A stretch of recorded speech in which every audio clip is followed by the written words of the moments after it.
welcome to the kbbreview podcast. I'm Andy Davies. As you can hear from my wheezing, I'm out and about again. This time I'm in Kirby-in-Ashfield, just outside Nottingham. And I'm here to see brothers Scott and Ben Slater and their company Kesseler, a really interesting British kitchen manufacturer and retailer.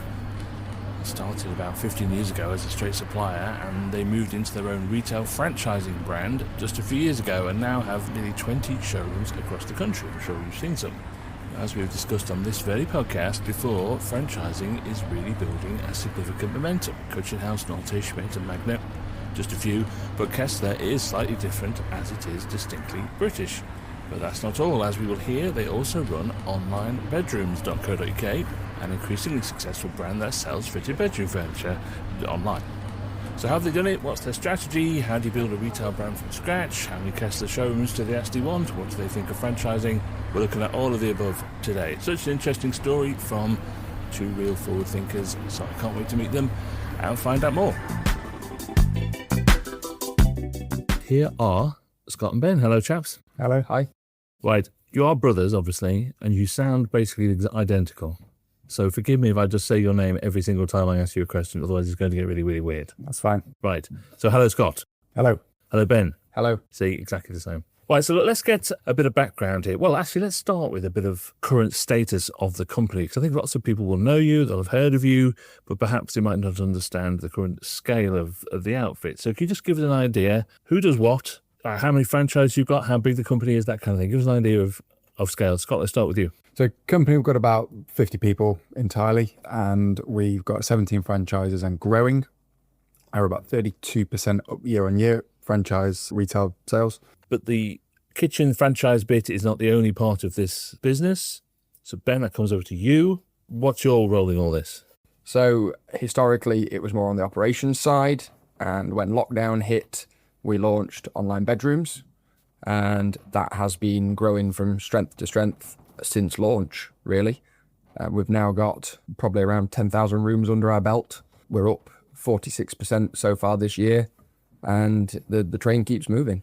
And it's clearly been very successful for you both.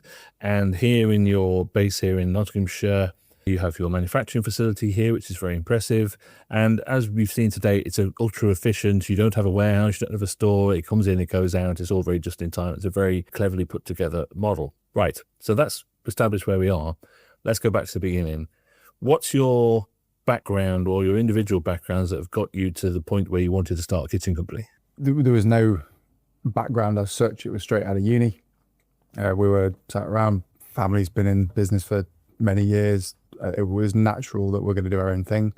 And this is really where we landed. But why kitchens though? We had a kitchen in our family home, and the experience was less than what we'd have expected or wanted. Typical origin story.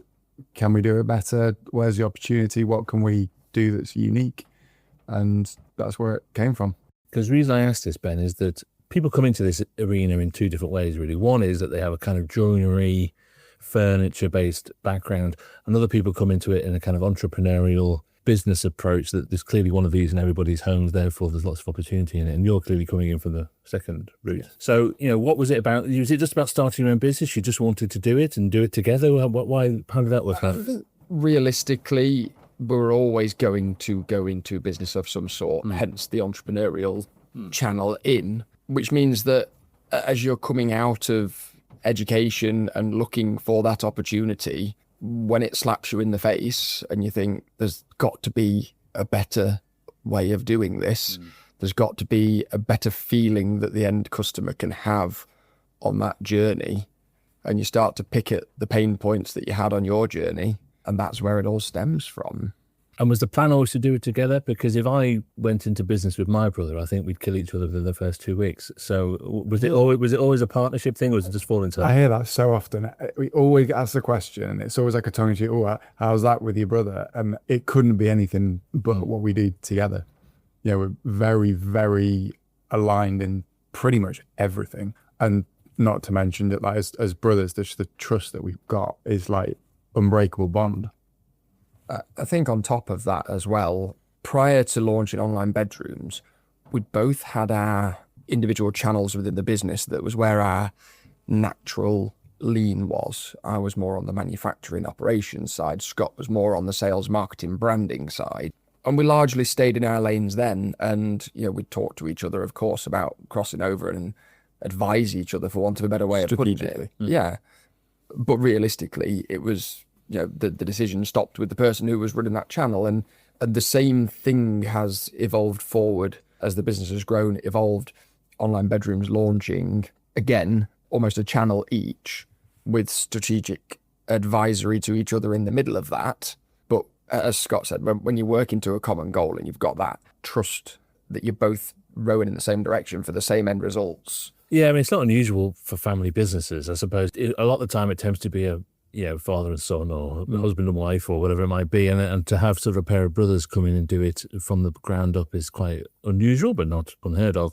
And I think what family businesses do, it gives you a much longer term view of things. This isn't a shareholder just feeding some faceless corporate thing. This is something that you're building up together with a clear goal that you're looking way off into the future with, and you both understand that about each other. And I think that's quite interesting. And we have to wear those board level hats, but that's less frequent as is typical. It's like you have to sort of wear that hat and then go back to operational. We don't have to worry about he's an external shareholders showing made up figures here and there to please somebody. We can actually work on what really matters. Yeah, you could think 5-10 years away quite easily, can't it? Well, speaking of time, let's go back. So this all started in 2010. So what was the plan in 2010? Because it wasn't to be a retailer, was it? Effectively, it was to bring a cabinet that was better than what we'd had in the family home, and that during that one experience. So that it sort of started with that single thing, and it just, as typical, it just evolved from there. Like, you learn new things, you get hit with new challenges, you have your successes, and you sort of avoid the challenges and go towards what works. Was it just to be a supplier, just to find a retail channel that would to take your goods, and that would be it? You'd just be part of the chain. Was that the idea? More or less. It's the search and I think we always...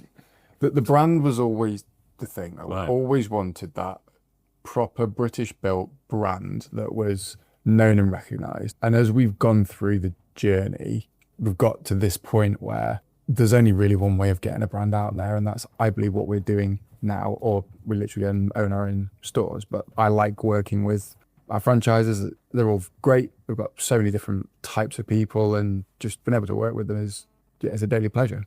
But you've only had franchises for 4 years or something, so there's years there where you were kind of out in the market trying to find outlets for your products. And so, but your experience of that clearly wasn't great because you've now found your own. It developed along the way. We learnt what was the best way of us ensuring the brand values and what we always intended that brand to be to the end user. And we found that the best way of keeping that cohesion and sticking to the values of it across the whole chain, the whole chain, was to go down the franchise route, where again it's that goal alignment. Whereas when you don't have the franchise and you're with independent retailers, they might have a different mission and vision to us, as they are of course going to have. And you're probably not their only supplier either. Absolutely. Yeah. No. So where's the name come from? A brainstorm, really. It's a brainstorm. We wanted a strong, neutral name that would stand the test of time. Yeah. There was 2 decisions. Is it going to be a name, or is it going to be our name? Yeah. We decided on not a personal name for those reasons.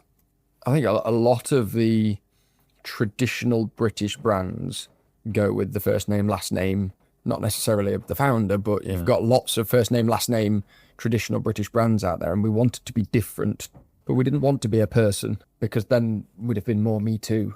I have to stand for something. So there isn't like there is't somewhere a Steve Kesseler or something that's it's just a fictional character. No, we wanted it to be a something rather than someone, right? Because then the name can then mean so much.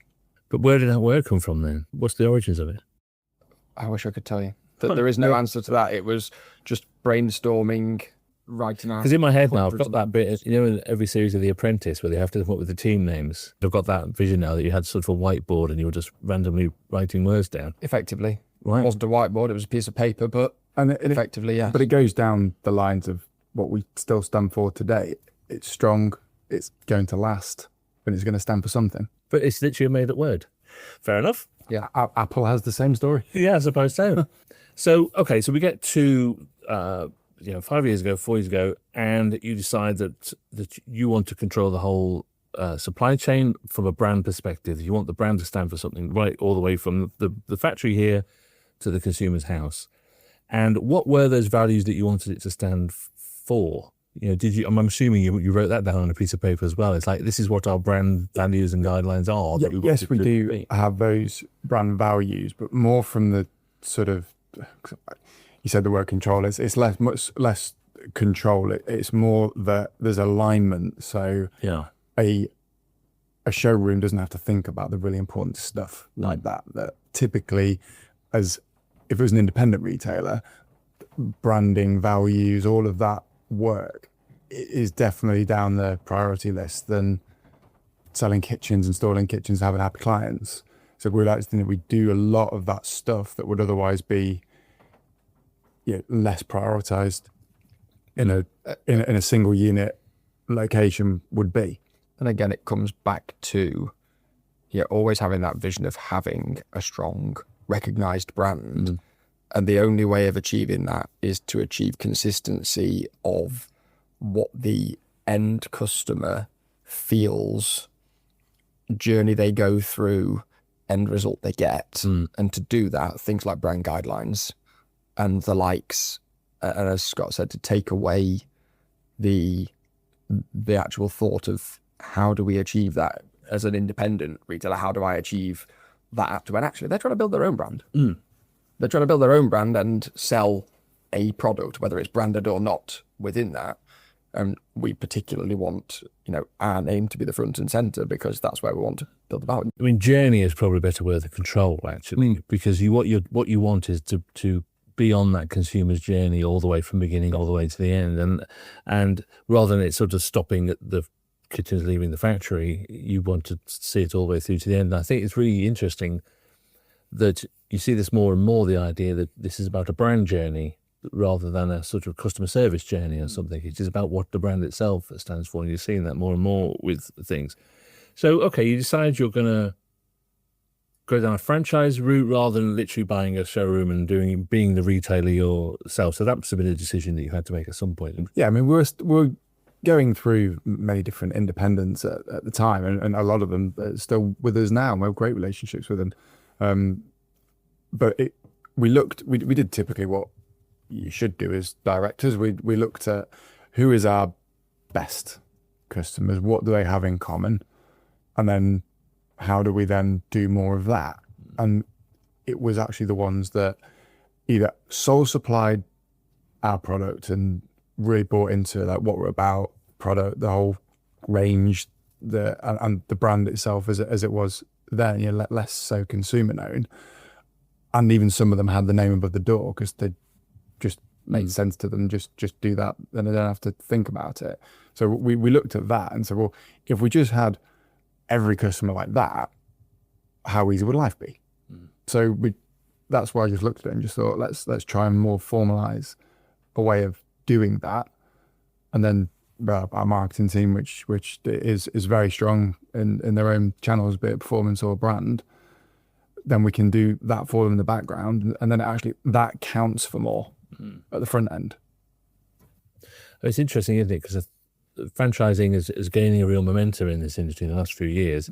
But I think you're the only really 100% British guys doing it at the moment, I think. So, yeah.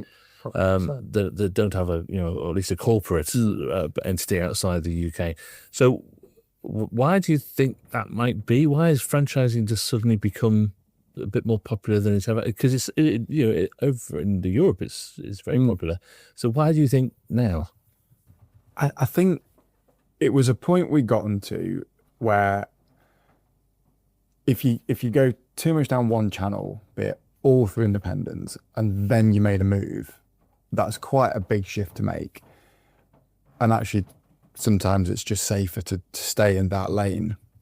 Various other British manufacturers just go through independence. I know if they pivoted, it would probably cause a bit of unrest throughout their entire customer base, and obviously that's not going to be a good thing.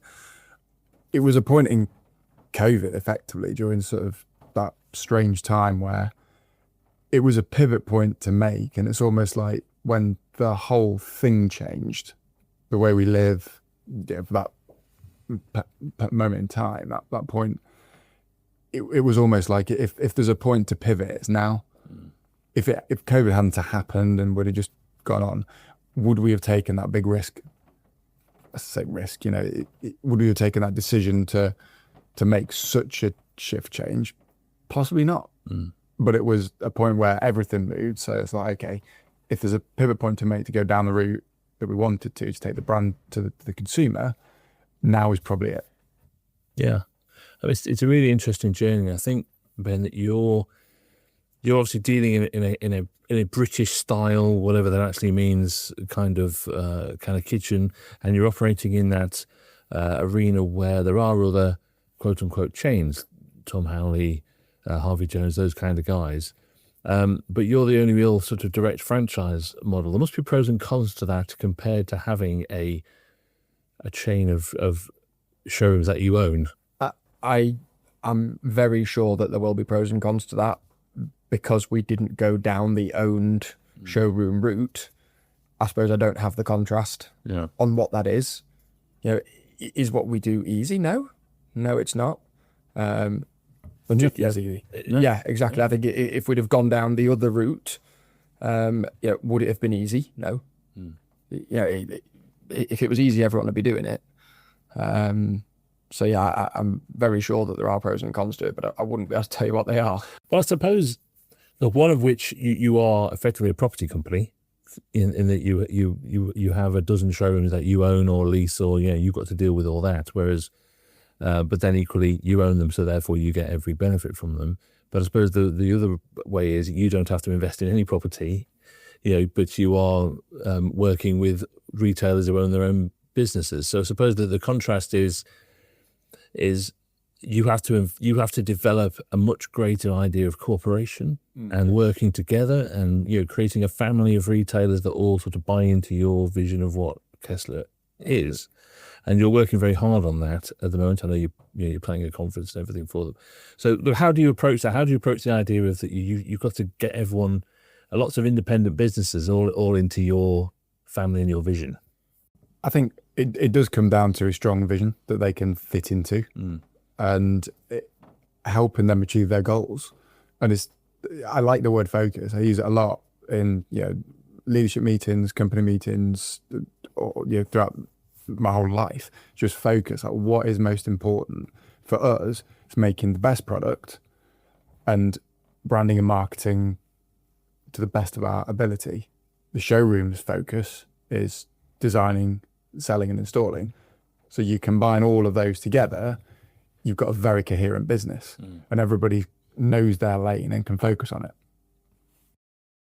Yeah, and then of course you have this online bedroom thing on the side, which is just churning the volume out. I don't mean that in a kind of disparaging way, but it is there's this sort of undercurrent of business coming through that as well. Yes, I mean it doesn't fall through the industry, in industry's name, because it's D2C. I was going to say, because it's a direct-to-consumer brand, it's probably largely unheard of within the industry, and that's fine because it makes no difference.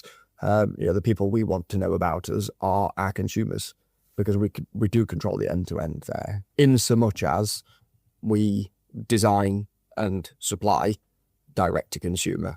We don't do the install side. We don't come and measure. We're a digital-first brand. Everything's done remote with the customer.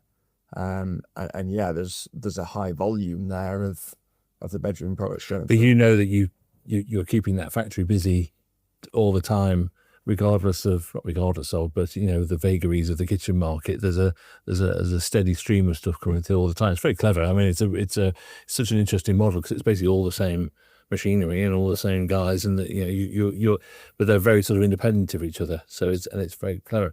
So how do you develop then what the Kesseler sort of design and look is? It's a very specific look. You have very specific products that you deal with.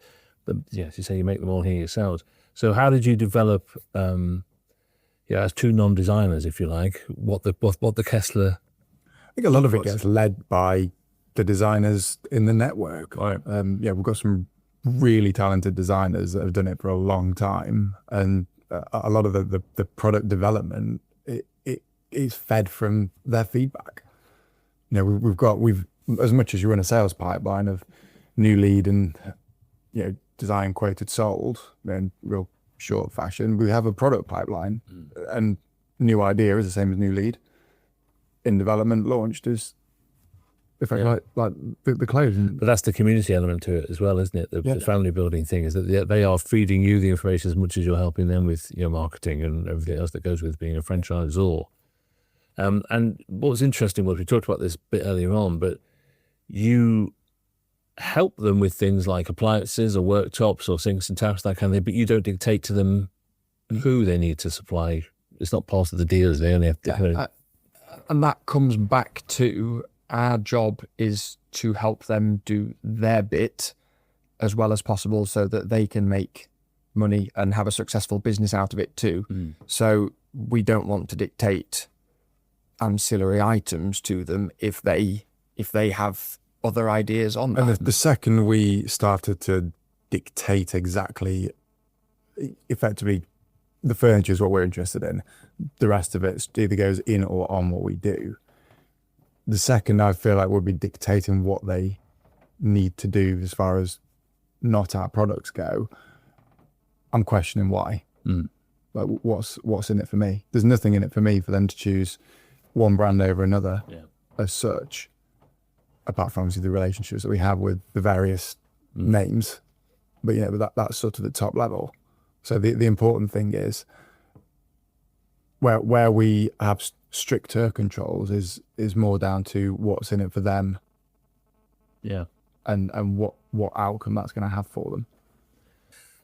So we're in a market at the moment that is widely acknowledged to be quite tricky and difficult. You know, it's not an easy retail environment at the moment. How are you guys finding it with the feedback you get from your franchisees and obviously the number of orders that just come through the factory? How are you viewing the market as it stands at the moment? I'm not going to give an answer that's just a typical, oh no, we're going against the grain. It is tough. There is business out there. Consumers are taking longer to decide on the bigger purchases, so the consideration phase is longer. But there is business. People are still improving homes. I saw an article the other week. It was that planning applications had gone up, or was it planning approvals had gone up, which means there's an appetite of people improving their home. I think that to answer that question, as Scott said, it's tough, but you know, we're focusing on what makes us stand out. We're focusing on our core, and as a result, you know, both brands are up significantly this year, and you know, we're going to continue pushing for them to keep being up. And it's not just coming easy, like when there's a tailwind, such as, you know, the aftermath of COVID, but you know, you have to do different things to buck the trend. And I think that's where the power of brand comes in sometimes, you know, and I think people do turn to brands that they know or have heard of or trust. And when you have a very clear vision for what that brand is, I think that only helps at times when the market is tough. Yeah. So what do you think is going to happen then? What's your sort of view of the next 2 or 3 years? Do you think, you know, is this it, or is it going to pick up? What, you know, you talk about planning approvals. Are you planning for market growth as opposed to your growth? In the next sort of 18 months, 2 years? What's your outlook? Personally, I think whether it's market growth or our growth, it doesn't really matter. We're just going to go follow our metrics, follow our data, work with the franchisees, get their feedback, and just keep improving how we acquire new customers and just bring them into our world. But as far as market growth is concerned, we're not big enough to kind of have that effect. There's always enough business to go around. It's just our share of it. And I think, like you say, the brand side of thing gives us the greatest shot on goal at being the choice. I mean, because so how many, the 17? 17. With 17, you are one of the bigger, you know, networks of showrooms in the chicken in the kitchen market. If you discount the obvious, the Wrens or Howlands or whatever, you are one of the biggest chains. Or networks, and therefore you have a unique view of the market because you obviously all around the country and everything else. So I think it's really interesting to see that, you know, you are planning you're not sort of battening down the hatches. You are planning for growth, and obviously there's growth in terms of opening more showrooms, but there's growth in terms of you must anticipate some growth in the market as well as you go along. So here's the magic question then. If there's 17 of them now, do you have a target in your head? Is there a number that you want to get to? Is there a goal in terms of number of franchisees? 50 is our number as we see the current territory map that we've got based on the data evidence of what works. Right. Okay, so that's quite a considerable number. And do you have a time scale for that? We want it in 3 years. In 3 years? Wow, that's very fast. It's a moonshot. Yeah. But we like working with that sort of moonshot mentality that, if we're going to do something, that let's do it quickly and with a lot of intensity. Yeah.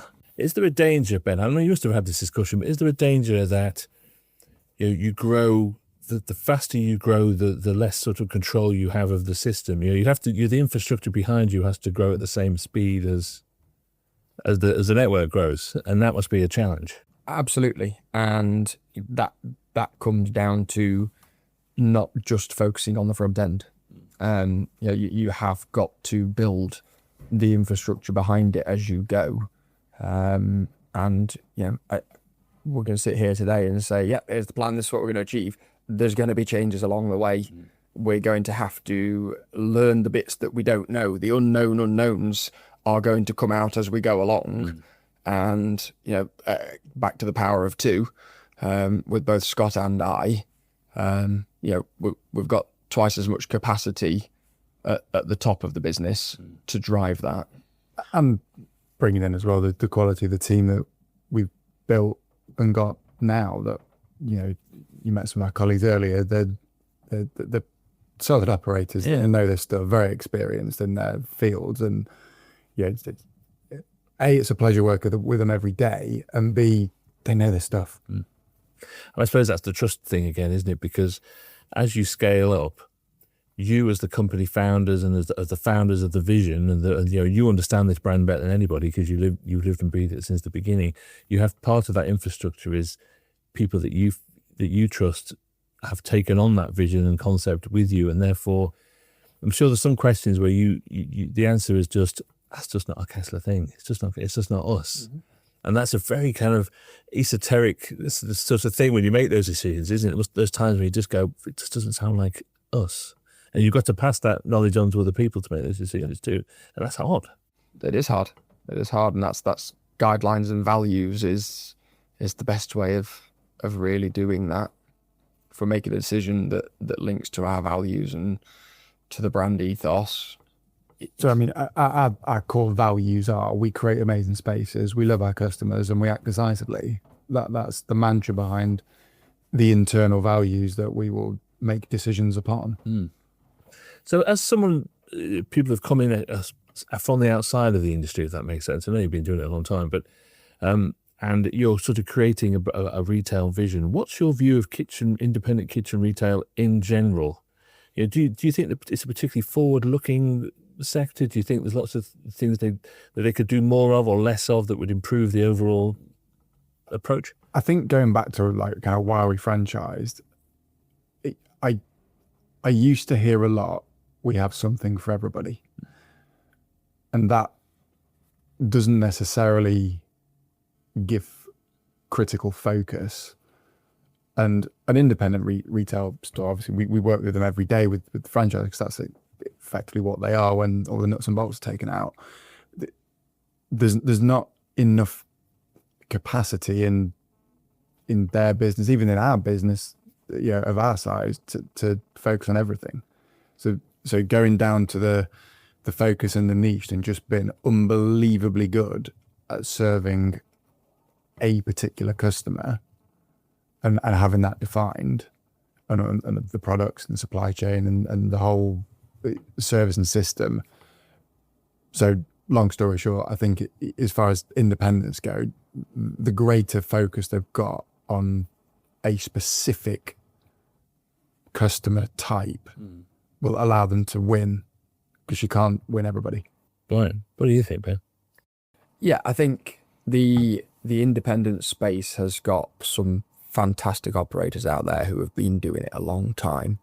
And to what Scott's just said, those ones that actually have had a lot of success over a long period of time have largely worked out who their customer is, and a lot of their referral base is because those customers know each other, talk to each other, and pass them on. One of the huge things I think a lot of independents are missing is the ability to drive the additional footfall.